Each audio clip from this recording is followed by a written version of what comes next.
Someone can earn a large paycheck, own expensive things, and still have very little wealth once the debts are counted. Income tells you how much money flows in. Net worth tells you what remains after everything you own is compared with everything you owe. Net worth is one simple equation: total assets minus total liabilities. Add the value of your assets, subtract the balance of your liabilities, and the result is your net worth.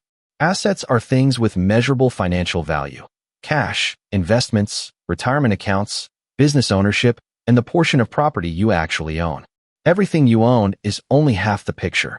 Liabilities are financial obligations: mortgages, auto loans, student loans, personal loans, and credit card balances. If a house is worth $400,000 and the mortgage is $300,000, your asset is not the full $400,000 in practical net worth terms. Your equity is $100,000. The home contributes $400,000 as an asset and $300,000 as a liability, producing $100,000 of net equity. Imagine Alex earns $90,000 per year. That income sounds strong, but salary alone does not reveal Alex's financial position. Alex has $6,000 in checking, $14,000 in savings, $42,000 in retirement, and $8,000 in a brokerage account. Alex also owns a car worth $18,000 and a home worth $320,000. Financial assets total $70,000. The car and home add $338,000. Total assets are $408,000. Alex owes $275,000 on the mortgage, $12,000 on the car, $28,000 in student loans, and $5,000 on credit cards. Total assets are $408,000. Total liabilities are $320,000. Subtracting liabilities from assets gives Alex a net worth of $88,000. These numbers are related, but they measure completely different things. Count assets at a reasonable current value, not the amount you originally paid and not the amount you hope someone will pay.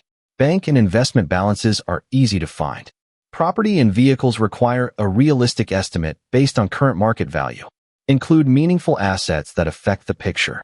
Skip ordinary furniture, clothing, and small electronics unless you are calculating a formal estate inventory. A vehicle can be included, but remember that cars usually lose value. A $30,000 purchase may contribute far less to net worth several years later. A costly item can look wealthy while losing value and requiring insurance, maintenance, or loan payments. Use the amount you still owe today, not the original loan amount, and not the sum of all future interest payments.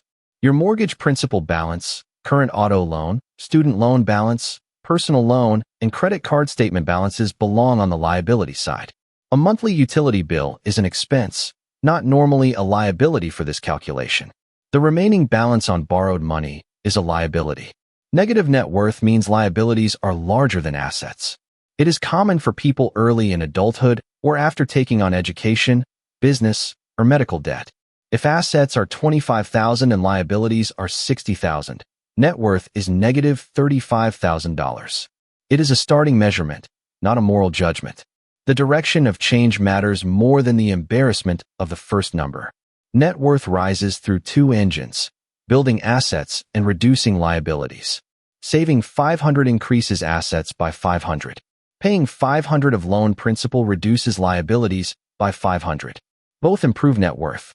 Investment growth, new savings, home equity, and debt repayment can all move the number upward. Buying something with cash reduces one asset. Buying it with debt adds a liability. The effect depends on whether the item retains meaningful value. Net worth is a snapshot. Cash flow is the movement of money through time. Net worth shows what you own minus what you owe today.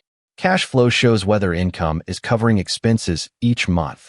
Someone can have high net worth because of home equity, but still struggle to pay monthly bills, asset-rich and cash flow poor. Someone else can have strong monthly income, but almost no savings and heavy debt. Cash coming in without much wealth staying behind. Net worth and cash flow answer different questions, and both belong on your money map. Net worth changes with markets, debt payments, property values, and contributions. Checking every day creates noise. A monthly or quarterly update is usually enough. Track on the same date. Use the same valuation method. Keep categories consistent, and write a short note for any major change. One number can feel discouraging or exciting. A series of monthly numbers reveals whether your financial system is actually moving forward. Small monthly increases may not look dramatic, but steady progress compounds into a very different life over years. Age, family support, inheritance, housing markets, career paths, and life events make direct comparisons misleading. Comparing with strangers creates noise. Comparing with your own position last year creates useful feedback. Using the highest possible home price or counting a vehicle at the purchase price creates a comforting but inaccurate picture. Retirement money may not be available for daily spending, but it still belongs to you and should be included as an asset. Investment values move. A temporary market decline can reduce net worth without meaning your long-term plan has failed. A market drop changes the snapshot. Panic selling can turn a temporary decline into a permanent decision. Create 2 columns. List every major asset with its value, then every debt with its current balance. Total the assets, total the debts, subtract, and record the date. That is your first personal net worth statement. Use a spreadsheet, a notebook, or a secure finance app. The tool matters less than using the same method consistently. A clear number gives you leverage. You can decide whether the next dollar should build cash, reduce debt, or invest for growth. In the comments, share whether your next focus is building assets or reducing liabilities. You do not need to share your actual net worth number. Salary measures earning power. Net worth measures accumulated financial strength. Track both, but never confuse income with wealth. If this clicked, subscribe. Next we explain cash flow and why good salaries can still leave your account empty before payday.